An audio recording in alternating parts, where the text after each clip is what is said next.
Welcome to our channel. Today we how to transfer epics from Azure DevOps into Jira, full guide step by step clearly. To begin, open your Azure DevOps account in your browser. Navigate to the project that contains the epics you want to transfer. From the left sidebar, select the Boards section. Then click on Work Items to view all the work items in your project. Filter the list to show only the epics by selecting the appropriate filter option. Once you have your list of epics, you'll want to export them. Click on the three dots at the top right corner of the work items list. Select Export to CSV from the drop-down menu. Save the CSV file to an accessible location on your computer. Next, open your Jira account in your browser. Go to the project where you want to import the epics.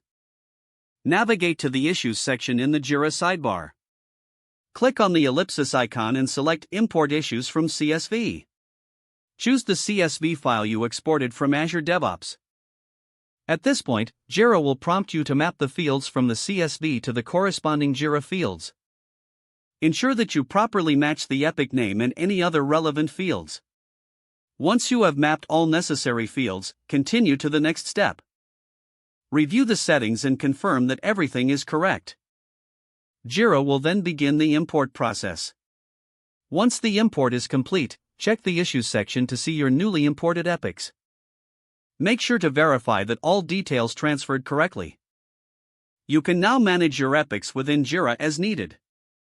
If you encounter any issues, refer to the Jira documentation for troubleshooting tips. Congratulations on successfully transferring your epics from Azure DevOps to Jira. If the page does not load, refresh the browser or try again in a private or incognito window. Make sure you are using the correct email address, then retype it carefully to avoid small typos. If your password is not accepted, use the reset option and create a new strong password you can remember.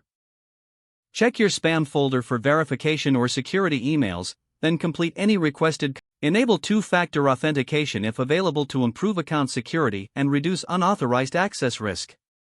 Don't forget to like this video and subscribe to our channel for more step-by-step tech guides.